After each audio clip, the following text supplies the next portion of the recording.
യൂറോപ്പിലുള്ളവൻ എന്തിനാണ് ആഫ്രിക്കയിൽ പോയി ബിസിനസ് ചെയ്യുന്നത്?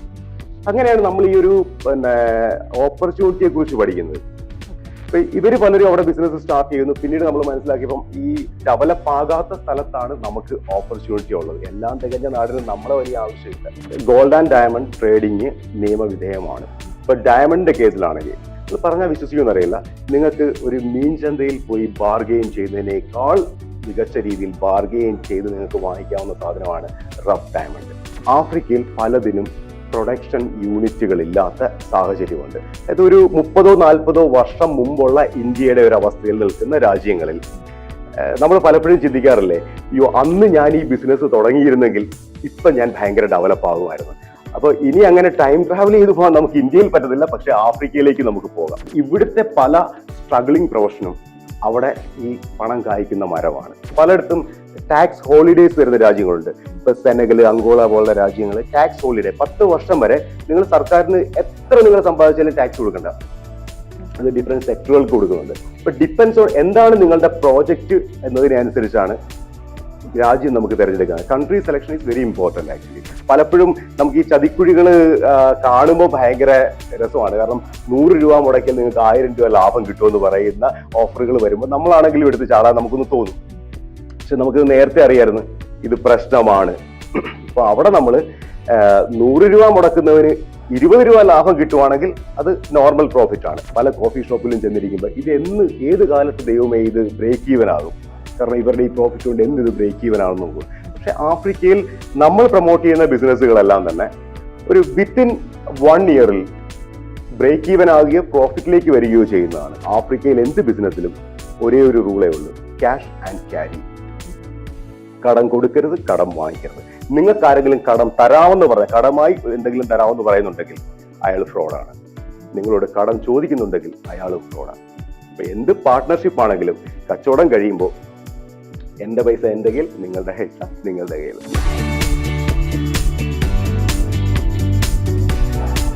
ഒരുപാട് പേരുടെ സ്വപ്നങ്ങൾ സാക്ഷാത്കരിക്കാൻ സഹായിച്ച ഒരു ദീർഘദർശിയായ സംരംഭകനാണ് ഇന്ന് നമ്മോടൊപ്പം. ഇമ്പോർട്ട് എക്സ്പോർട്ട് സ്ട്രാറ്റജിസ്റ്റും ഇന്റർനാഷണൽ ബിസിനസ് കൺസൾട്ടന്റും ഡ്രീംപെനിയോർ മെന്റർ എന്ന നിലയിൽ 1000-ലധികം സംരംഭകരെ ഇന്ത്യയിലും UAE, ആഫ്രിക്കൻ രാജ്യങ്ങളിലുടനീളവും പരിശീലിപ്പിച്ചിട്ടുള്ള വ്യക്തി. 15 വർഷത്തിലധികം നീണ്ട അനുഭവ സമ്പത്തോടെ സംരംഭകത്വത്തിന് പുതിയ വഴികൾ തുറന്നു കൊടുക്കുന്ന doctor Soni Manirathan, welcome. Thank you. ആഫ്രിക്കയിൽ കൺസൾട്ടന്റ് ആണെന്നുള്ള രീതിയിൽ, ബിസിനസ് കൺസൾട്ടന്റ് ആണെന്ന് നമ്മൾ സംസാരിച്ചു. അതിനൊപ്പം തന്നെ അവിടെ ബിസിനസ് ചെയ്യുന്ന ഒരാളാണ്. ആഫ്രിക്ക എത്രമാത്രം സേഫ് ആണ്? സാധാരണക്കാർക്കിടയിൽ അങ്ങനെ ഒരു കൺഫ്യൂഷൻ ഉണ്ടാവാൻ സാധ്യതയുണ്ടല്ലോ. ബിസിനസ് ചെയ്യാൻ എത്രത്തോളം സുരക്ഷിതമായ സ്ഥലമാണ് ആഫ്രിക്ക? ആഫ്രിക്ക സേഫ് അല്ല എന്ന് പറയുന്നത് ആ ഒരു ചിന്താഗതി വരുന്നത് നമ്മുടെ സോഷ്യൽ സ്റ്റഡീസ് പുസ്തകത്തിൽ നിന്നാണ്. കാരണം അതില് ആഫ്രിക്ക ഒരു ഇരുണ്ട ഭൂഖണ്ഡമാണെന്നാണ് ഞാൻ പഠിച്ച സമയത്ത് പഠിച്ചത്. അപ്പൊ അന്ന് പറഞ്ഞാൽ നമ്മുടെ മനസ്സിലുള്ളത് പറഞ്ഞാൽ ഒരു ഇരുണ്ട ഭൂഖണ്ഡം, എന്തൊക്കെയോ പ്രശ്നങ്ങളുള്ള ഒരു സ്ഥലം. പിന്നെ നമ്മൾ കാണുമ്പോൾ ഭയങ്കര മസ്കുലർ ആയിട്ടുള്ള, ഭയങ്കര വലിപ്പമുള്ള കറുത്ത ആൾക്കാരെന്നുള്ളൊരു ഇതാണ് വരുന്നത്. അപ്പൊ നമ്മുടെ മനസ്സിലുണ്ടായ ഒരു ഇതാണ് ആഫ്രിക്ക പ്രശ്നമാണ്. പിന്നെ സിനിമകൾ കാണിക്കുന്ന കുറെ പിക്ചറുണ്ട് ആഫ്രിക്കയുടെ. ആക്ച്വലി ആഫ്രിക്ക നമ്മൾ മര്യാദയ്ക്കാണെങ്കിൽ അതിനേക്കാൾ മര്യാദയ്ക്ക് നമ്മളോട് തിരിച്ചു നിൽക്കുന്ന, അല്ലെങ്കിൽ ഗീവ് റെസ്പെക്ട്, അങ്ങോട്ട് റെസ്പെക്ട് കൊടുത്താൽ തിരിച്ച് അതിനേക്കാൾ റെസ്പെക്ട് ചെയ്യുന്ന ആൾക്കാരുടെ ഒരു സ്ഥലമാണ്. പിന്നെ വലിയ ഓപ്പർച്യൂണിറ്റീസ് ആണ് അവിടെ ഉള്ളത്. എങ്ങനെയാണ് ആഫ്രിക്കയിൽ ഒരു ബിസിനസ് എത്തിപ്പെട്ടത്? ബേസിക്കലി ഞാനൊരു മറൈനർ ആയിരുന്നു. അപ്പം ഞാൻ US-ലായിരുന്നു കൂടുതൽ കാലം. US-ലും അതനുസരിച്ചുള്ള കുറെ രാജ്യങ്ങൾ, ഏകദേശം 32 രാജ്യങ്ങളിലായിട്ടായിരുന്നു എൻ്റെ ഒരു ലൈഫ് എന്ന് പറയുന്നത്. അപ്പൊ ആ സമയത്ത് നമുക്ക് എല്ലാവരെയും തോന്നുന്ന പോലെ അമേരിക്കയിൽ ബിസിനസ് ചെയ്യണം, യൂറോപ്പിൽ ബിസിനസ് ചെയ്യണം എന്നൊക്കെ തോന്നിയ ഒരു കാലഘട്ടം ഉണ്ടായിരുന്നു. പക്ഷെ അതിനുശേഷം നമ്മൾ എൻ്റെ യൂറോപ്യൻ ഫ്രണ്ട്സ് പലരും, കാരണം ഞാൻ 60 ഡിഫറെന്റ് നാഷണാലിറ്റീസുമായിട്ടാണ് ഒന്നിച്ച് ജോലി ചെയ്തിരുന്നത്. അപ്പൊ ഇവരിൽ പലരും ആഫ്രിക്ക എന്ന് പറഞ്ഞ ബിസിനസ്സിന് പോകുന്നത്. അപ്പൊ ഞാൻ വിചാരിച്ചു യൂറോപ്പിലുള്ളവൻ എന്തിനാണ് ആഫ്രിക്കയിൽ പോയി ബിസിനസ് ചെയ്യുന്നത്? അങ്ങനെയാണ് നമ്മൾ ഈ ഒരു ഓപ്പർച്യൂണിറ്റിയെ കുറിച്ച് പഠിക്കുന്നത്. അപ്പൊ ഇവര് പലരും അവിടെ ബിസിനസ് സ്റ്റാർട്ട് ചെയ്യുന്നു. പിന്നീട് നമ്മൾ മനസ്സിലാക്കിയപ്പം ഈ ഡെവലപ്പ് ആകാത്ത സ്ഥലത്താണ് നമുക്ക് ഓപ്പർച്യൂണിറ്റി ഉള്ളത്. എല്ലാം തികഞ്ഞ നാടിന് നമ്മളെ വലിയ ആവശ്യമില്ല. അതാണ് ആഫ്രിക്കയിലെ ഒരു സംസ്കാരത്തെ കുറിച്ച്, അവിടുത്തെ ജനങ്ങളെ പറ്റിയുള്ള ഒരു അനുഭവം എന്താണ്? നമ്മൾ കാണുന്നതിനപ്പുറം, അല്ലെങ്കിൽ കഥകളിൽ കേൾക്കുന്നതിനപ്പുറം വളരെ നല്ല മനുഷ്യരാണ്. വളരെ നല്ലതെന്ന് പറയുമ്പോൾ ഞാൻ ചെറിയ ഇൻസിഡന്റ് പറയാം. ഇപ്പൊ നിങ്ങൾ സെനഗൽ, എന്റെ ഫസ്റ്റ് ഞാൻ ആഫ്രിക്കയിൽ ഒരു ബിസിനസ് തുടങ്ങിയ രാജ്യമാണ് സെനഗൽ എന്ന് പറയുന്നത്. ഇപ്പൊ സെനഗലില് നിങ്ങൾ ചെന്നിട്ട് ഒരാളോട് എന്തെങ്കിലും പറഞ്ഞാൽ അയാൾ ആദ്യം hello, how are you, good morning, ഇത്രയും നിങ്ങളെ ഗ്രീറ്റ് ചെയ്തിട്ട് മാത്രമേ തിരിച്ച് സംസാരിക്കുള്ളൂ. അത് സെനഗലിന്റെ ഒരു സംസ്കാരമാണ്. നമ്മൾ ഒരു റെസ്റ്റോറന്റിൽ പോയി വാഷ്റൂം എവിടാന്ന് ചോദിച്ചാൽ പോലും ഇത്രയും കാര്യങ്ങൾ അവർ നമ്മളോട് തിരിച്ചു പറയും. റെസ്പെക്ട് ചെയ്യുന്നവരെ തിരിച്ച് റെസ്പെക്ട് ചെയ്യുന്നവർ തന്നെയാണ്. പിന്നെ ആത്മാഭിമാനമുള്ള ഒരു ജനതയാണ്.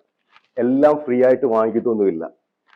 ഞാൻ നമ്മൾ ചിന്തിക്കുന്നതിനപ്പുറത്ത് വേറൊരു ലെവലിൽ ആത്മാഭിമാനമുള്ള ഒരു ജനത തന്നെയാണ് എന്റെ അനുഭവത്തിലൂടെ ഉള്ളത്.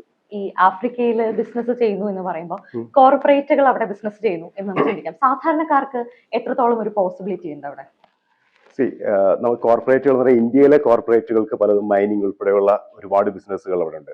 ചൈനയുടെ വലിയ കൺസ്ട്രക്ഷനും വലിയ രീതിയിലുള്ള മൈനിങ് പ്രോജക്റ്റുകളൊക്കെ നടക്കുന്നുണ്ട്. എന്നാൽ അതിനൊക്കെ അതോടൊപ്പം തന്നെ ട്രേഡിങ് അല്ലെങ്കിൽ ഈ മൈനിങ്, ഗോൾഡ്, ഡയമണ്ട്, അതുപോലെ ഉള്ള സാധാരണക്കാരന് ചെയ്യാവുന്ന കൺസ്ട്രക്ഷൻ ഉൾപ്പെടെയുള്ള സാധാരണക്കാരന് ചെയ്യാവുന്ന ഒരുപാട് സെക്ടറുകൾ ഇപ്പോഴും ഓപ്പൺ ആണ്.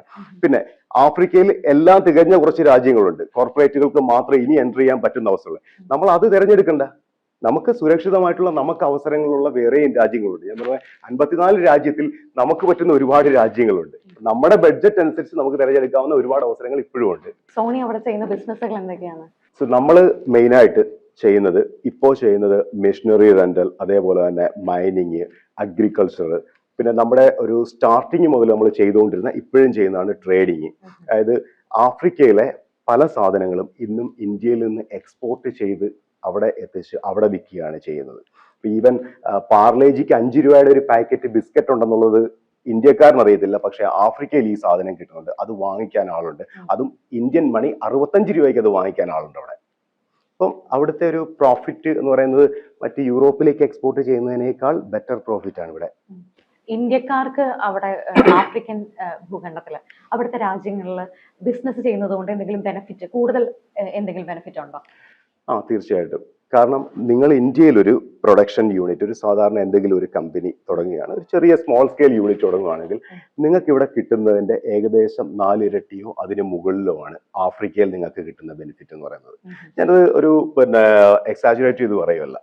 കാരണം ആഫ്രിക്കയിൽ പലതിനും പ്രൊഡക്ഷൻ യൂണിറ്റുകൾ ഇല്ലാത്ത സാഹചര്യമുണ്ട്. അതായത് ഒരു 30-40 വർഷം മുമ്പുള്ള ഇന്ത്യയുടെ ഒരു അവസ്ഥയിൽ നിൽക്കുന്ന രാജ്യങ്ങളിൽ നമ്മൾ പലപ്പോഴും ചിന്തിക്കാറില്ലേ, അയ്യോ അന്ന് ഞാൻ ഈ ബിസിനസ് തുടങ്ങിയിരുന്നെങ്കിൽ ഇപ്പൊ ഞാൻ ഭയങ്കര ഡെവലപ്പ് ആകുമായിരുന്നു. അപ്പൊ ഇനി അങ്ങനെ ടൈം ട്രാവൽ ചെയ്ത് പോകാൻ നമുക്ക് ഇന്ത്യയിൽ പറ്റത്തില്ല, പക്ഷെ ആഫ്രിക്കയിലേക്ക് നമുക്ക് പോകാം.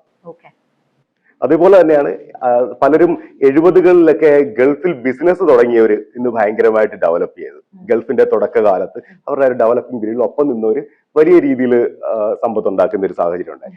അതിന്റെ അവസാനത്തെ ബസ്സാണ് ആഫ്രിക്ക എന്ന് പറയുന്നത്. അപ്പൊ സാധാരണക്കാര് അങ്ങോട്ടേക്ക് വരികയാണെങ്കിൽ ഏതൊക്കെ സെക്ടറുകളിൽ സാഹചര്യങ്ങൾ ഒരുക്കാൻ സാധിക്കും? ആഫ്രിക്കയിൽ നിങ്ങൾക്ക് എന്തും ചെയ്യാം. നിങ്ങളൊരു ഇപ്പം ആപ്പ് ഡെവലപ്പർ ആണ്, അല്ലെങ്കിൽ ഒരു സോഫ്റ്റ്വെയർ പേഴ്സൺ ആണെങ്കിൽ അതിന് നിങ്ങൾക്ക് ഒരുപാട് അവസരങ്ങൾ അവിടെ ഉണ്ട്. അതേപോലെ തന്നെ നിങ്ങളൊരു ട്രേഡിങ് മാത്രം, ജനറൽ ട്രേഡിങ്, സാധാരണ ആൾക്കാർക്ക് ആവശ്യമുള്ള സാധനങ്ങൾ മാത്രം ട്രേഡ് ചെയ്യുന്ന ഒരാളാണെങ്കിലും അതിനും നിങ്ങൾക്ക് അവസരങ്ങളുണ്ട്.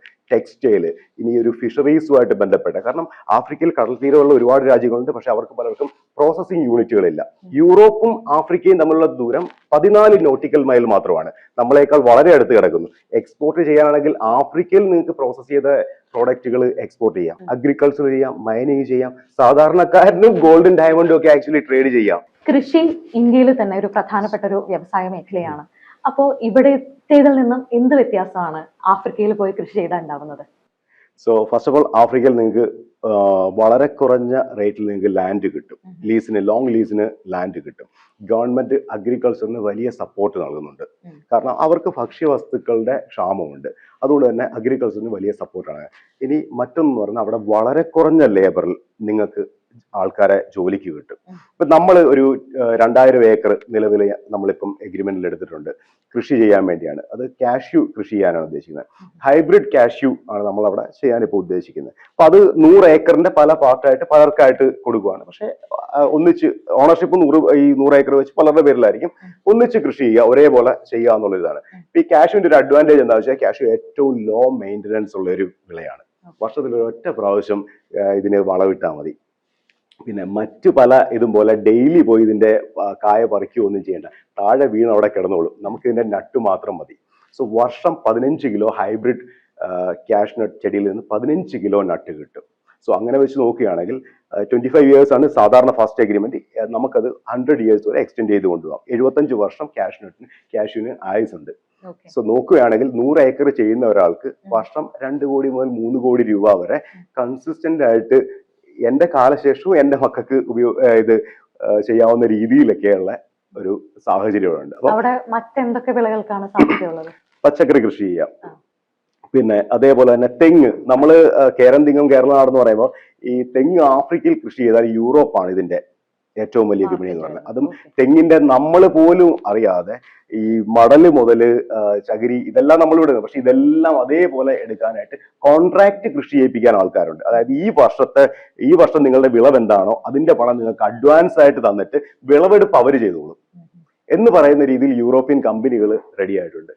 തെങ്ങ് ചെയ്യാം, ഇനി വേണമെങ്കിൽ നെല്ല് ചെയ്യാം. പക്ഷെ നെല്ലിന്റെ ഒരു പ്രശ്നം എന്താണെന്ന് വെച്ച് കഴിഞ്ഞാൽ നിങ്ങൾക്ക് ഒരു കൃഷിയൊക്കെ പലപ്പോഴും നടക്കത്തുള്ളൂ. പിന്നെ ഈ ഉപ്പുവെള്ളത്തിന്റെ പ്രശ്നം, അവർക്ക് ഡാമുകളോ ഇല്ലാത്തതുകൊണ്ട് നിങ്ങൾ ഈ മഴയെ ആശ്രയിക്കേണ്ടതുണ്ട്. പിന്നെ ഒരു കാര്യം സ്ഥിരം ചോദിക്കുന്നില്ല, അവിടെ വെള്ളം കിട്ടുമോ? ആഫ്രിക്കയിൽ ചില സ്ഥലത്തൊക്കെ 2-3 മാസം പല ഓപ്പറേഷൻസ് സ്റ്റോപ്പ് ചെയ്ത് വെക്കേണ്ട രീതിയിൽ മഴയുള്ള നാടാണ്. അതായത് 2-3 മാസം നല്ല മഴ കിട്ടുന്ന സാഹചര്യങ്ങളുണ്ട്. അപ്പം വെള്ളത്തിന് യഥാർത്ഥത്തിൽ ആഫ്രിക്കയുടെ എല്ലായിടത്തും പ്രശ്നമില്ല. ഇപ്പൊ 1-2 രാജ്യങ്ങളിലെ പ്രശ്നങ്ങളാണ് നമ്മൾ മൊത്തം ഈ 54 രാജ്യത്തിലും വെള്ളമില്ല എന്ന് പറയുന്ന അവസ്ഥ. അപ്പം വെള്ളം അവൈലബിൾ ആണ് ഇവിടെ. ഏതൊക്കെ രാജ്യങ്ങളിലാണ് ഇനി അതിനുള്ളൊരു സാധ്യതയുള്ളത്? ആഫ്രിക്കയിലെ ഏതൊക്കെ രാജ്യങ്ങൾ? ആഫ്രിക്കയിൽ കൺട്രി തിരഞ്ഞെടുക്കുമ്പോൾ ദ ബെസ്റ്റ് കൺട്രി ഏതാണെന്ന് ചോദിക്കുന്നതിന് പകരം നിങ്ങൾക്ക് എന്താണ് വേണ്ടതെന്നുള്ളതാണ്. ഇപ്പം എനിക്ക് അവിടെ ഫുൾ ടൈം നിന്ന് ബിസിനസ് ചെയ്യാൻ പറ്റുന്നതാണെങ്കിൽ അതിന് പറ്റുന്ന കുറച്ച് രാജ്യങ്ങളുണ്ട്. അതല്ല എങ്കിൽ എനിക്ക് അഗ്രികൾച്ചർ ആണ് ചെയ്യാൻ ഉദ്ദേശിച്ചത്. അപ്പൊ അതിന് പറ്റുന്ന രാജ്യം ഇപ്പൊ ചാഡ്, സിയറ ലിയോൺ, ലൈബീരിയ പോലുള്ള രാജ്യങ്ങൾ അഗ്രികൾച്ചറിന് ഭയങ്കരമായിട്ട് സപ്പോർട്ട് ചെയ്യണം. അതായത് നിങ്ങൾക്ക് $10 ഒരു ഹെക്ടർ സ്ഥലം പാട്ടത്തിന് കിട്ടും. $10 എന്ന് പറയുമ്പോൾ 1000 രൂപയ്ക്ക് താഴെ നിങ്ങൾക്ക് ജിയോളജിക്കലി ഗവൺമെന്റ് സർവേ ചെയ്ത ഫലഭൂയിഷ്ടമായ സ്ഥലം നിങ്ങൾക്ക് വിട്ടുതരും. അതും 25 വർഷത്തേക്ക് എക്സ്റ്റെൻഡ് ചെയ്ത് 100 years വരെ നിങ്ങൾക്ക് കൊണ്ടുപോകാം. സോ ഈ രീതിയിൽ സപ്പോർട്ടോട്. പിന്നെ പലയിടത്തും ടാക്സ് ഹോളിഡേസ് വരുന്ന രാജ്യങ്ങളുണ്ട്. ഇപ്പൊ സെനഗൽ, അങ്കോള പോലുള്ള രാജ്യങ്ങൾ ടാക്സ് ഹോളിഡേ 10 വർഷം വരെ നിങ്ങൾ സർക്കാരിന് എത്ര നിങ്ങൾ സമ്പാദിച്ചാലും ടാക്സ് കൊടുക്കണ്ട. അത് ഡിഫറെന്റ് സെക്ടറുകൾക്ക് കൊടുക്കുന്നുണ്ട്. ഇപ്പൊ ഡിപ്പെൻസ് ഓൺ എന്താണ് നിങ്ങളുടെ പ്രോജക്റ്റ് എന്നതിനനുസരിച്ചാണ് രാജ്യം നമുക്ക് തിരഞ്ഞെടുക്കുന്നത്. Country selection is very important actually. മറ്റൊരിടത്ത് പോയിട്ട് ബിസിനസ് ചെയ്യുമ്പോൾ, പ്രത്യേകിച്ച് ആഫ്രിക്കയിലേക്ക് പോകുമ്പോൾ അവിടെ ഉണ്ടാകാൻ സാധ്യതയുള്ള ചതിക്കുഴികളെ പറ്റി സ്വാഭാവികമായും സാധാരണക്കാർക്ക് ഒരു സംശയം ഉണ്ടാവും. അങ്ങനെയുള്ള ചതിക്കുഴികൾ എന്തെങ്കിലും പേഴ്സണൽ എക്സ്പീരിയൻസിലുണ്ടോ? അതിനെങ്ങനെയായിരിക്കും ഓവർകം ചെയ്യാൻ പറ്റുക? ഇപ്പൊ ഈ ചതിക്കുഴികൾ എന്ന് പറയുമ്പോൾ ബിസിനസ്സിൽ ചതിക്കുഴികൾ എല്ലായിടത്തും ഉണ്ട്. പ്രത്യേകിച്ച് നമ്മളൊരു പുതിയ സ്ഥലത്തേക്ക് ചെല്ലുമ്പോൾ അവിടെ ആ ചതിക്കുഴികളിൽ വീഴാതെ ബിസിനസ് ചെയ്യാൻ വേണ്ടി ഞാൻ ആദ്യം ചെയ്തത് ഒരു ഇന്റർനാഷണൽ ബിസിനസ് കൺസൾട്ടന്റിനെ ഞാൻ ഹയർ ചെയ്യുക ചെയ്തത്. അപ്പൊ അയാളുടെ എക്സ്പീരിയൻസുകൾ അനുസരിച്ച് അദ്ദേഹം പറഞ്ഞത് അനുസരിച്ച് ഇന്ന വഴിക്ക് പോകരുത് എന്നുള്ള, അവിടെ പോയാൽ പ്രശ്നമാണ്. കാരണം പലപ്പോഴും നമുക്ക് ഈ ചതിക്കുഴികൾ കാണുമ്പോൾ ഭയങ്കര രസമാണ്. കാരണം 100 രൂപ മുടക്കിയാൽ നിങ്ങൾക്ക് 1000 രൂപ ലാഭം കിട്ടുമെന്ന് പറയുന്ന ഓഫറുകൾ വരുമ്പോൾ നമ്മളാണെങ്കിലും എടുത്ത് ചാടാൻ നമുക്കൊന്ന് തോന്നും. പക്ഷെ നമുക്ക് നേരത്തെ അറിയായിരുന്നു ഇത് പ്രശ്നമാണ്. അപ്പൊ അവിടെ നമ്മൾ 100 രൂപ മുടക്കുന്നവന് 20 രൂപ ലാഭം കിട്ടുവാണെങ്കിൽ അത് നോർമൽ പ്രോഫിറ്റ് ആണ്. ആഫ്രിക്കയിൽ അത് 50 രൂപ വരെ കിട്ടാൻ നിങ്ങൾക്ക്. പക്ഷെ 100 രൂപ മുടക്കുന്നതിന് 1000 രൂപ ലാഭം എന്ന് പറഞ്ഞ ആരെങ്കിലും വന്നാൽ അവൻ ഫ്രോഡാണ്. അപ്പൊ നമ്മൾ ഒരു കൺസൾട്ടിങ് ആയിട്ട് നമ്മൾ ചെയ്യുന്നത് നമുക്ക് പറ്റിയ ചില അബദ്ധങ്ങളെല്ലാം നമ്മുടെ ക്ലയൻസിന് പറ്റാത്ത രീതിയിൽ നമ്മൾ കൃത്യമായ ഒരു പ്ലാനിങ്ങിലൂടെയാണ് ഇവരെ കൊണ്ടുപോകുന്നത്. അപ്പം ഫസ്റ്റ് ഓഫ് ഓൾ അവിടെ ചെല്ലുമ്പോൾ നിങ്ങൾക്ക് ഫ്രോഡുകളുമായി കണക്ട് ചെയ്യുന്നതിന് പകരം നിങ്ങൾക്ക് ജെനുവിൻ ട്രേഡേഴ്സുമായിട്ട് ഒരു നെറ്റ്വർക്കിലേക്ക്, ഒരു ബിസിനസ് എക്കോ സിസ്റ്റത്തിലേക്ക് നിങ്ങൾക്ക് വരാനുള്ള സാധ്യതയാണ് നമ്മളിവിടെ ഒരുക്കുന്നത്. പിന്നെ ചതിക്കുഴി എന്ന് പറയുന്നത് നമ്മളൊരാളെ പറ്റിക്കാനുള്ള, ആഫ്രിക്കക്കാരനെ പറ്റിക്കാനുള്ള ഒരു മനസ്സുമായിട്ട് നമ്മൾ പോയാൽ സ്വാഭാവികമായിട്ടും 99.9% നമ്മൾ ചതിക്കപ്പെടും. ഇപ്പോ ഇൻവെസ്റ്റ്മെന്റ് എന്നുള്ളതാണ് ഒരു ബിസിനസ്സിലൊരു പ്രൈമറി ആയിട്ടുള്ള ഒരു ആദ്യം കയ്യിൽ വേണ്ട ഒരു ക്യാപിറ്റൽ എമൗണ്ട്. അപ്പൊ അത് ഒരു എത്രയൊക്കെ എമൗണ്ട് ഉണ്ടെങ്കിൽ ആഫ്രിക്കയിൽ പോയി ബിസിനസ് സ്റ്റാർട്ട് ചെയ്യാൻ പറ്റും? നമുക്ക് ഡിപ്പെൻസ് ആണ് എന്ത് പ്രോജക്റ്റ് ആണ് ചെയ്യാറ്. നിങ്ങൾക്ക് ഒരു ലാർജ് സ്കെയിൽ മൈനിലേക്ക് കോടിക്കണക്കിന് രൂപയുടെ ബിസിനസ്സിലേക്ക് പോകാം. ബട്ട് വേണമെങ്കിൽ നിങ്ങൾക്കൊരു അപ് ടു ഫ്രം 25 lakhs മുതൽ ചെയ്യാവുന്ന വിവിധ ബിസിനസ്സുകളുണ്ട്. ഇപ്പൊ 25 lakhs എന്ന് പറയുമ്പോൾ ഇന്ത്യയിൽ നിങ്ങൾക്ക് നാട്ടിൽ ഒരു ചെറിയ ഷോപ്പോ കോഫി ഷോപ്പോ തുടങ്ങണമെങ്കിൽ ചെലവാകുന്ന ഒരു കാശാണ് ഇത് വരുന്നത്. ഇപ്പൊ ഞാൻ പലപ്പോഴും ആലോചിക്കാറുണ്ട്, പല കോഫി ഷോപ്പിലും ചെന്നിരിക്കുമ്പോൾ ഏത് കാലത്ത് ദൈവമേ ഇത് ബ്രേക്ക് ഈവൻ ആകും, കാരണം ഇവരുടെ ഈ പ്രോഫിറ്റ് കൊണ്ട് എന്ത് ഇത് ബ്രേക്ക് ഈവൻ ആണെന്ന് നോക്കും. പക്ഷെ ആഫ്രിക്കയിൽ നമ്മൾ പ്രൊമോട്ട് ചെയ്യുന്ന ബിസിനസ്സുകളെല്ലാം തന്നെ ഒരു വിത്തിൻ 1 ഇയറിൽ ബ്രേക്ക് ഈവൻ ആകുകയോ പ്രോഫിറ്റിലേക്ക് വരികയോ ചെയ്യുന്നതാണ് നമ്മൾ പ്രൊമോട്ട് ചെയ്യുന്നത്. അപ്പം നിങ്ങൾക്ക് ഫ്രം ഒരു 25 lakhs മുതലൊക്കെ ചെയ്യാവുന്ന ഓപ്ഷനുകളുണ്ട്. പിന്നെ പലപ്പോഴും വലിയ പ്രോജക്റ്റുകൾ നമ്മുടെ ക്ലയൻസ് പലപ്പോഴും ചെയ്യുന്ന പറഞ്ഞാൽ ഒന്നിലധികം വലിയ പ്രോജക്റ്റുകൾ ഒന്നിച്ച് ചേർന്ന് ചെയ്യും. അപ്പൊ അവിടെ ഇൻവെസ്റ്റ്മെന്റ് അല്ല, ഞങ്ങൾ ആരിൽ നിന്ന് ഇൻവെസ്റ്റ്മെന്റ് വാങ്ങിക്കുന്നില്ല. പലരും ചോദിക്കാറുണ്ട്, ഞങ്ങൾ കുറച്ച് പൈസ അങ്ങോട്ട് തരട്ടെ, മാസം ഞങ്ങൾക്ക് ലാഭം ഇങ്ങോട്ട് തരാം. ആ ഇടപാടില്ല ഇവിടെ. പകരം ക്ലയൻസിന് അവരുടെ പേരിൽ കമ്പനി ഉണ്ടാവും. They are mutual partners, co owners ആണ് അവര്. അപ്പൊ അങ്ങനെ അവർക്ക് ഒന്നിച്ചു ചേർന്ന് വേണമെങ്കിൽ ബിസിനസ് ചെയ്യാം. അപ്പൊ ലീഗലി അവർ പാർട്ട്നേഴ്സ് ആണ്, ലീഗലി അവരുടെ പ്രോഫിറ്റ് അവർക്ക് കൃത്യമായിട്ട് കിട്ടും. ഒന്നിച്ചു ചേർന്ന് അങ്ങനെ വേണമെങ്കിൽ വലിയ പ്രോജക്റ്റുകൾ ചെയ്യാവുന്ന അവസരമുണ്ട്. ആഫ്രിക്കയിൽ ഇപ്പൊ ബൂമിംഗ് ആയിട്ടുള്ള ഏതെങ്കിലും ഇൻഡസ്ട്രീസ് ഉണ്ടോ? ഇപ്പം ബൂമിംഗ് ആയിട്ടുള്ള ഇൻഡസ്ട്രീസ് അഗ്രികൾച്ചർ, മൈനിങ് ആണ് ഏറ്റവും ബൂമിംഗ് ആയിട്ടുള്ളത്. പിന്നെ ഈ എക്സ്പോർട്ട് കുറഞ്ഞു വരികയാണ്. ആക്ച്വലി എക്സ്പോർട്ട് കുറയാന്ന് പറഞ്ഞാൽ അവിടെ തന്നെ പ്രോസസ്സിംഗ് യൂണിറ്റുകൾ സ്റ്റാർട്ട് ചെയ്യാൻ ഗവൺമെന്റ് ഭയങ്കരമായിട്ട് സബ്സിഡികൾ കൊടുക്കുന്ന സൗകര്യങ്ങൾ ചെയ്യുന്നത്. ഗവൺമെന്റിന്റെ ആഫ്രിക്കയിലെ പല രാജ്യങ്ങളിലും ഗവൺമെന്റ് പ്രതിനിധിയെ നമ്മുടെ കൂടെ വിട്ടുതരും. അതിന് നമുക്ക് വലിയ പ്രോജക്റ്റ് ഒന്നും ചെയ്യില്ല, ചെറിയ യൂണിറ്റുകൾ. ഇപ്പം നാട്ടിലെ ഈ പൊടി മില്ല് എന്നൊക്കെ പറയുന്ന സംഭവം പോലും സ്റ്റാർട്ട് ചെയ്താൽ നിങ്ങളുടെ കൂടെ ഒരു ഓഫീസറിനെ വിട്ടുതരും നിങ്ങൾക്ക് സപ്പോർട്ടിന്. അപ്പം പ്രോസസ്സിംഗ് യൂണിറ്റുകൾ സ്റ്റാർട്ട് ചെയ്യുന്നത് വലിയ ഒരു ഇതാണ്. അതേപോലെ തന്നെയാണ് മൈനിങ്. പ്രത്യേകിച്ച് ഇപ്പം സിയറ ലിയോൺ പോലുള്ള രാജ്യങ്ങളിലൊക്കെ മൈനിങ് ഭയങ്കരമായിട്ട് ബൂം ചെയ്തുകൊണ്ടിരിക്കുകയാണ്. മൈനിങ്ങിന് ഗവൺമെന്റ് ഭയങ്കര സപ്പോർട്ട് വരുന്നു. ആ രീതിയിൽ ചെയ്യാവുന്ന ഒരുപാട് കാര്യങ്ങളുണ്ട്. ഇന്ത്യക്കാർ ബിസിനസ്സുമായിട്ട് ആഫ്രിക്കയിലേക്ക് ചെല്ലുമ്പോൾ അവിടുത്തെ ഗവൺമെന്റിൽ നിന്ന് എന്തൊക്കെ സഹായങ്ങൾ പ്രതീക്ഷിക്കാം? ഗവൺമെന്റ് നിലവിൽ ടാക്സ് ഹോളിഡേ ഉൾപ്പെടെയുള്ള സഹായങ്ങൾ ഗവൺമെന്റ് ചെയ്യുന്നുണ്ട്. ഇപ്പം നിങ്ങളൊരു പ്രോസസ്സിംഗ് യൂണിറ്റ് ഞാൻ നേരത്തെ പറഞ്ഞ തുടങ്ങുകയാണെങ്കിൽ നിങ്ങൾക്ക് ഗവൺമെന്റ് പ്രതിനിധി നിങ്ങളുടെ കൂടെ നിന്നുകൊണ്ട് നിങ്ങൾക്ക് കാര്യങ്ങൾ എളുപ്പത്തിലാക്കാനുള്ള സൗകര്യങ്ങൾ ചെയ്തു തരും. അതേപോലെ തന്നെ ആഫ്രിക്കയിലെ പല രാജ്യങ്ങൾക്കും മുഖ്യധാരയിലേക്ക് ലോകം ഞങ്ങളെ അംഗീകരിക്കണം, ഞങ്ങൾ ഒരു ഇൻവെസ്റ്റർ ഫ്രണ്ട്ലി രാജ്യമാണ്, അല്ലെങ്കിൽ ഞങ്ങൾ ഇവിടെ ഇൻവെസ്റ്റേഴ്സിന് പ്രൊട്ടക്ഷൻ കൊടുക്കുന്നുണ്ട് എന്ന് ലോകം ഞങ്ങളെക്കുറിച്ച് പറയണം എന്ന രീതിയിൽ മുന്നോട്ട് പോകുന്ന ഗവൺമെന്റുകളാണ് ഒരുപാടുള്ളത്. പൊളിറ്റിക്കലി സ്റ്റേബിൾ ആയിട്ടുള്ള രാജ്യങ്ങൾ. ഫോർ എക്സാമ്പിൾ ചാഡ് എന്ന് പറഞ്ഞൊരു രാജ്യമുണ്ട്. ഇപ്പൊ ഇന്ന് മോർണിംഗിൽ ചാഡ് എംബസിയിൽ നിന്ന് നമുക്കൊരു കോൾ ഉണ്ടായിരുന്നു. അപ്പം അവരുടെ ഇന്ത്യൻ അംബാസിഡറുമായിട്ട് നമുക്ക് സംസാരിക്കാനും അവരുടെ 2030 മിഷനിൽ ഭാഗമാകാനുമായിട്ടുള്ളൊരു ക്ഷണമാണ് നമുക്ക് കിട്ടിയിരിക്കുന്നത്. അതായത് 2030 എന്ന് പറയുന്ന വർഷം ചാഡ് ലോകത്തിൽ അറിയപ്പെടുന്ന ഇൻവെസ്റ്റർ ഫ്രണ്ട്ലി ആയിട്ടുള്ള ഒരു രാജ്യമായിട്ട് മാറണം എന്നുള്ള രീതിയിലാണ് അവരുടെ ഒരു മിഷനാണ്, അവരുടെ പ്രസിഡന്റിന്റെ മിഷനാണ്. ഒരു കഴിഞ്ഞ 2 മാസം മുമ്പ് നമ്മളെ കുറേയധികം കൺസൾട്ടൻസിലെല്ലാം വിളിച്ച് അബുദാബിയിൽ വെച്ചൊരു വലിയ ഫംഗ്ഷനൊക്കെ നടത്തി. അപ്പൊ ഞാനതിൽ പോയി അറ്റൻഡ് ചെയ്യാൻ അവരുടെ പ്രസിഡന്റിനെ മീറ്റ് ചെയ്യുകയൊക്കെ ചെയ്തതാണ്. ഇപ്പൊ ചാടെന്ന് പറയുന്ന രാജ്യം ഇന്ത്യക്കാരിൽ അല്ലെങ്കിൽ മലയാളിയിൽ പലരും കേട്ടിട്ട് പോലും ഇല്ല. കേട്ടിട്ടില്ലാത്ത രാജ്യങ്ങൾ പോലും ഈ പറയുന്ന മുഖ്യധാരയിലേക്ക് വരാൻ വേണ്ടി ഇൻവെസ്റ്ററെ സപ്പോർട്ട് ചെയ്യുന്ന അഗ്രസീവായിട്ട് മാർക്കറ്റ് ചെയ്യാനുള്ളത്. പല ഫംഗ്ഷനിലും നമ്മൾ ചെല്ലുമ്പോൾ കാണാം ഈ അംബാസിഡേഴ്സ് തമ്മിൽ അവരുടെയൊക്കെ പ്രസന്റേഷനിൽ തന്നെ പരസ്പരം ഒരു വാശിയുണ്ട്. ഇൻവെസ്റ്റർ ഞങ്ങളുടെ രാജ്യത്തേക്ക് പോവാൻ, ഞങ്ങൾ ഇന്നതൊക്കെ ചെയ്തു തരാം എന്ന് പറയുന്ന ഓഫർ ചെയ്യുന്ന ഒരവസ്ഥയുണ്ട്. സോ ആഫ്രിക്ക ബൂമിംഗ് ആണ്. ആ ഒരു സാഹചര്യത്തിൽ ഗവൺമെന്റ്, അവിടുത്തെ കുഴപ്പം പിടിച്ച രാജ്യങ്ങൾ ഇല്ല എന്നല്ല ഞാൻ പറഞ്ഞത്, ഉണ്ട്. പക്ഷേ വളരാൻ ആഗ്രഹിക്കുന്ന, നന്നാകാൻ ആഗ്രഹിക്കുന്ന രാജ്യങ്ങളെല്ലാം ഭയങ്കരമായി ഗവൺമെന്റ് കൂടെ നിൽക്കുന്നുണ്ട്. ആഫ്രിക്കയിൽ നമ്മൾ ബിസിനസ് ചെയ്യുമ്പോൾ പാർട്ട്നേഴ്സിനെ തിരഞ്ഞെടുക്കുമ്പോൾ എന്തൊക്കെ കാര്യങ്ങൾ ശ്രദ്ധിക്കണം? ആഫ്രിക്കയില് ചില സെക്ടറുകളിൽ, ചില രാജ്യങ്ങളിൽ മാത്രമേ നമുക്ക് ലോക്കൽ പാർട്ട്ണറിനെ ആവശ്യമുള്ളൂ. സോ ഇപ്പോഴുള്ള മിക്ക രാജ്യങ്ങളിലും നിങ്ങൾക്ക് 100% ഓണർഷിപ്പ് നിങ്ങളുടെ പേരിൽ തന്നെ കമ്പനിയിൽ കിട്ടുന്നുണ്ട്. അതുകൊണ്ട് തന്നെ ഒരു ലോക്കൽ പാർട്ട്ണർ എന്നുള്ളൊരു ആവശ്യം നമുക്ക് വരുന്നില്ല. പിന്നെ ആഫ്രിക്കയിൽ എന്ത് ബിസിനസ്സിലും ഒരേ ഒരു റൂളേ ഉള്ളൂ, ക്യാഷ് ആൻഡ് ക്യാരി. കടം കൊടുക്കരുത്, കടം വാങ്ങിക്കരുത്. നിങ്ങൾക്ക് ആരെങ്കിലും കടം തരാമെന്ന് പറയാം, കടമായി എന്തെങ്കിലും തരാമെന്ന് പറയുന്നുണ്ടെങ്കിൽ അയാൾ ഫ്രോഡാണ്. നിങ്ങളോട് കടം ചോദിക്കുന്നുണ്ടെങ്കിൽ അയാളും ഫ്രോഡാണ്. ഇപ്പൊ എന്ത് പാർട്ട്ണർഷിപ്പ് ആണെങ്കിലും കച്ചവടം കഴിയുമ്പോൾ എന്റെ പൈസ എന്റെ കയ്യിൽ, നിങ്ങളുടെ പൈസ നിങ്ങളുടെ കയ്യിൽ. ഓക്കെ. ഇപ്പോ മൈനിങ് അവിടെ ഒരു പ്രധാനപ്പെട്ട ഒരു ബിസിനസ് മാർഗമാണല്ലോ. ഈ ഡയമണ്ടും ഗോൾഡും ഒക്കെ ട്രേഡ് ചെയ്യുന്നത് എത്രത്തോളം സേഫ് ആണ്? അത് പൂർണ്ണമായും നിയമവിധേയമാണോ? Gold and diamond trading നിയമവിധേയമാണ്.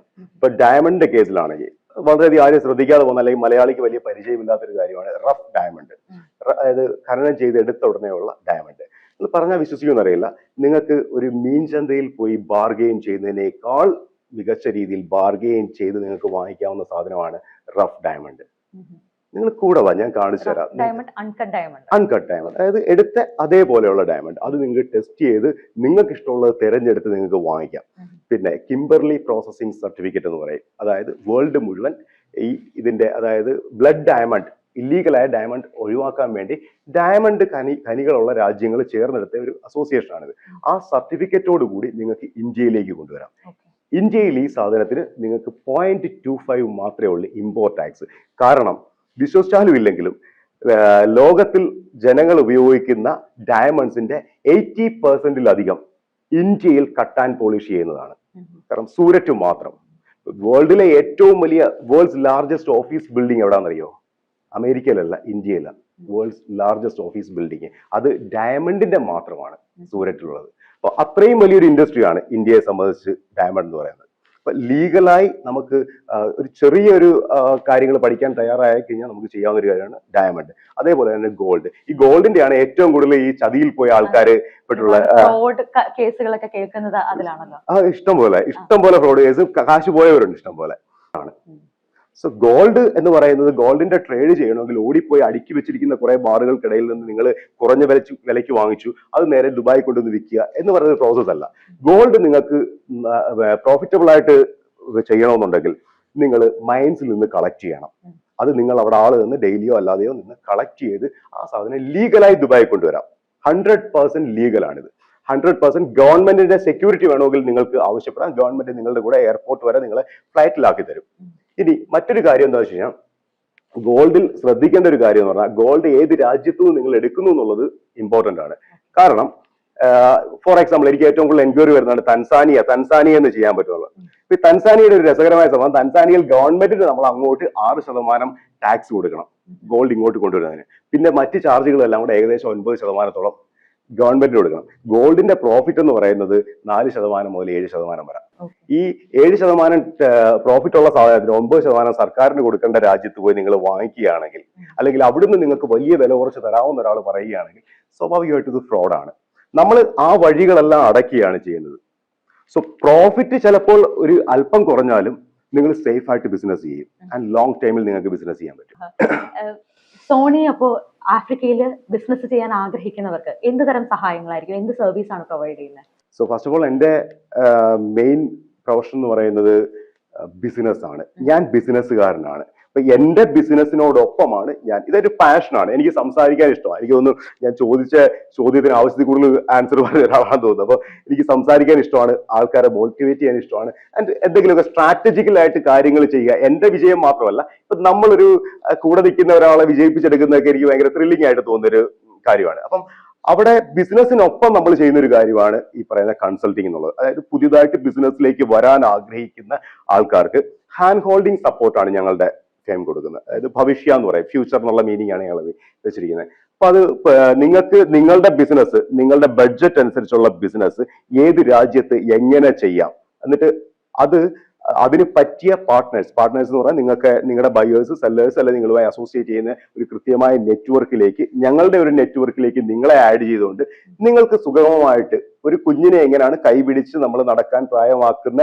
രീതിയിൽ നിങ്ങളുടെ കമ്പനി അല്ലെങ്കിൽ നിങ്ങളുടെ ബിസിനസ്സിനെ മുന്നോട്ട് കൊണ്ടുപോകാനുള്ള ഒരു സപ്പോർട്ടാണ് കൊടുക്കുന്നത്. പിന്നെ ചില കേസുകളിൽ ഞങ്ങൾ ബിസിനസ് ഹാൻഡ്ലിങ് ചെയ്യുന്നുണ്ട്. അതായത് അവരുടെ ബിസിനസ്സുകൾ അവർക്ക് ഫുൾ ടൈം അവിടെ നിന്ന് ചെയ്യാൻ പറ്റുന്നില്ല എന്നുണ്ടെങ്കിൽ ആ ബിസിനസിന്റെ ഓപ്പറേഷൻസ് ഞങ്ങൾ ചെയ്യും. കമ്പനി എപ്പോഴും അവരുടേതാണ്, ഓണർഷിപ്പും അവരുടേതാണ്, പക്ഷെ അത് ഹാൻഡിൽ ചെയ്യുക എന്നതാണ് ഞങ്ങൾ ചെയ്യുന്നത്.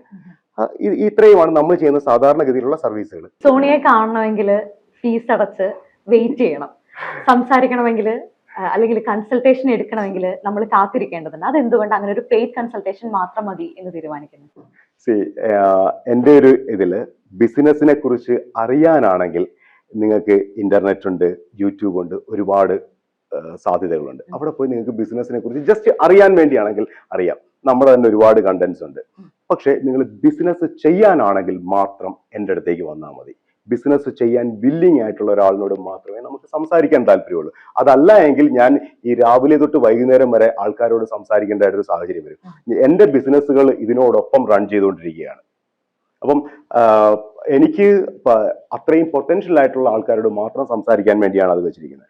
പിന്നെ ബിസിനസ് ചെയ്യാൻ ആഗ്രഹിക്കുന്ന ഒരാള്, ഞാൻ എൻ്റെ അനുഭവത്തിൽ നിന്ന് പറയുകയാണ്, നോളജിൽ ആണ് ആദ്യം ഇൻവെസ്റ്റ് ചെയ്യേണ്ടത്. പലരും അത് ചെയ്യാറില്ല. എന്താണ് ഒരു ബിസിനസ്, എങ്ങനെ നടക്കുന്നു, അതിന്റെ എന്ത് സംഭവിക്കാമെന്നുള്ള ഒരു വിദഗ്ധനിൽ നിന്ന് അഭിപ്രായം തേടാനായിട്ട് അവര് പലപ്പോഴും ഇൻവെസ്റ്റ് ചെയ്യാതെ നേരെ പോയി ഇൻവെസ്റ്റ് ചെയ്ത് ഉള്ളത് മുഴുവൻ ഒന്നിച്ചു കളയുന്നൊരു സാഹചര്യമുണ്ട് പലപ്പോഴും.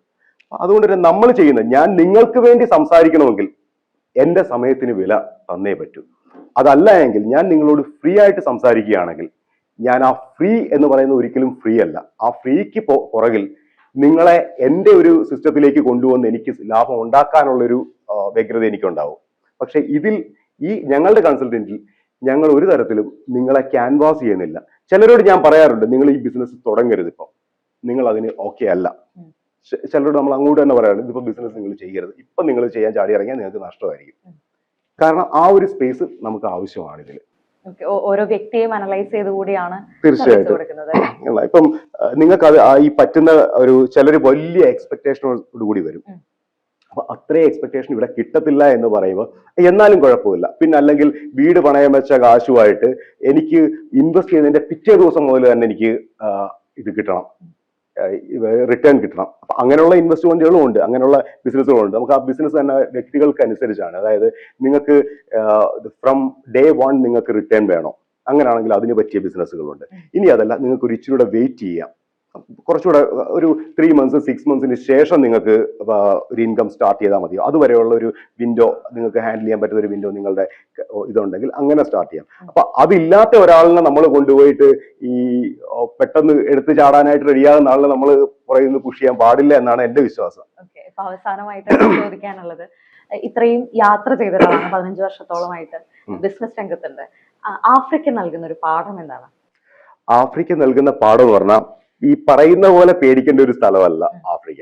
എല്ലാ നാട്ടിലെയും പോലെ നല്ലവരും ചീത്തയും കള്ളന്മാരും ഒക്കെ എല്ലായിടത്തും ഉണ്ട്. അപ്പം നമ്മൾ കേരളത്തിലേക്ക് നോക്കുകയാണെങ്കിൽ 2 മാസം കൂടുമ്പോൾ ഒരു വലിയ സ്കാം കേരളത്തിൽ പലയിടത്തും നടക്കുന്നുണ്ട്. അപ്പം ഇനി തിരിച്ച് ആഫ്രിക്കക്കാരെ നമ്മളെ പറ്റിച്ചു എന്ന് ചിലരൊക്കെ പറയുന്ന അതേ സ്ഥാനത്ത് ഞാൻ ആഫ്രിക്കക്കാരുടെ കയ്യിൽ തെളിവുകൾ കണ്ടിട്ടുണ്ട്, ബാങ്ക് ട്രാൻസ്ഫറിന്റെ തെളിവുകൾ എന്നെ കാണിച്ചിട്ടുണ്ട് ഇന്ത്യക്കാരൻ അവരെ പറ്റിച്ചത്. അപ്പം ആഫ്രിക്ക നൽകുന്ന പാഠം, ആഫ്രിക്ക എന്ന് പറഞ്ഞ് മാറ്റി നിർത്തുകയോ ഭയപ്പെടുകയോ ചെയ്യേണ്ട ഒരു നാടല്ലത്. അവിടെ ഓപ്പർച്യൂണിറ്റീസ് ഉണ്ട്. ഞാനൊരു ചെറിയ ഉദാഹരണം പറഞ്ഞ് സ്റ്റോപ്പ് ചെയ്യാം. അതായത് JCB ഓപ്പറേറ്റേഴ്സ് അല്ലെങ്കിൽ JCB റെന്റിന് കൊടുക്കുന്നത് ഇന്ത്യയിൽ അല്ലെങ്കിൽ നമ്മുടെ നാട്ടിൽ പലപ്പോഴും ഒരു സ്ട്രഗ്ലിംഗ് ബിസിനസ് ആണ്. ഇന്നത്തെ വർക്ക് കഴിഞ്ഞ് അടുത്ത ദിവസം വർക്ക് കിട്ടുമോ എന്നൊക്കെ ചിന്തിച്ച് ടെൻഷൻ അടിക്കുന്ന ഒരു ഇതാണ്. പക്ഷെ ആഫ്രിക്കയിൽ നിങ്ങൾക്ക് ഒരു മെഷീനറി റെന്റലിൽ ഒരു മെഷീൻ മാത്രമുള്ള ആൾക്ക് 10 to 15 lakhs മന്ത്ലി ഇൻകം കിട്ടും. അതായത് ഡീസൽ ചെലവ് പോലും നിങ്ങളൊരു മൈനിലാണ് ഈ മെഷീൻ റെന്റിന് കൊടുക്കുന്നതെങ്കിൽ, അതും ലോങ് ടൈമിലേക്കുള്ള റെന്റ് ആണ്. അതായത് ഒരു വർഷത്തേക്കൊക്കെയാണ് കൊടുക്കുന്നത്, അല്ലെങ്കിൽ 2 വർഷത്തേക്കാണ് അവിടെ നിൽക്കുന്നത്. നിങ്ങൾ അവിടെ നിന്ന് കാര്യങ്ങൾ നോക്കുന്നു, നിങ്ങൾക്ക് 10 to 15 lakhs Indian money profit കിട്ടുന്ന ബിസിനസ് ആണ് ഇത് മൈൻസിൽ. നാളെ എവിടാണ് പണിയെന്ന് വിചാരിച്ച് നിങ്ങൾ തിരക്കി പോകേണ്ട ആവശ്യം വരുന്നില്ല. ഇനി രണ്ടാമത്തത് ചീപ്പ് ലേബർ ആണ്. ആക്ച്വലി ചീപ്പ് ലേബർ എന്ന് പറയുന്നതാണ്. ഞാൻ അങ്കോളയുടെ അംബാസിഡർ ഒരു ഫംഗ്ഷനിൽ ഞാൻ വേദിയിൽ പറഞ്ഞു, ചീപ്പ് ലേബർ ആണ് ഇവിടെ എന്ന് പറഞ്ഞപ്പോൾ എന്നോട് പറഞ്ഞ് ഞങ്ങളെ കുറിച്ച് അങ്ങനെ പറയരുത്, എന്നെ വിളിച്ചു പറഞ്ഞ് അഫോർഡബിൾ ലേബർ എന്ന് പറയാമെന്ന് പറഞ്ഞു. അപ്പം അഫോർഡബിൾ ലേബർ ആണ്. നിങ്ങൾക്ക് $50 മുതൽ $100 നിങ്ങൾക്ക് അവിടെ ലേബറിന് കിട്ടും ഒരു മാസത്തേക്ക്.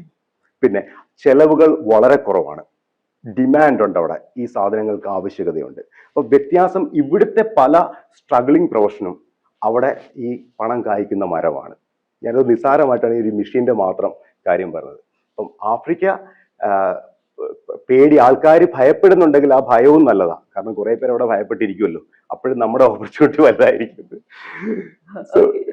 മുന്നോട്ട് പോകേണ്ടവന് വലിയ അവസരമാണിത്, പേടിച്ചിരിക്കേണ്ടവൻ വരണ്ട. സിമ്പിൾ ആയിട്ടുള്ള പേരെ അപ്പോ ബിസിനസ് ലോകത്തേക്ക് എത്തിക്കാൻ സാധിക്കട്ടെ. Thank you so much. Thank you very much.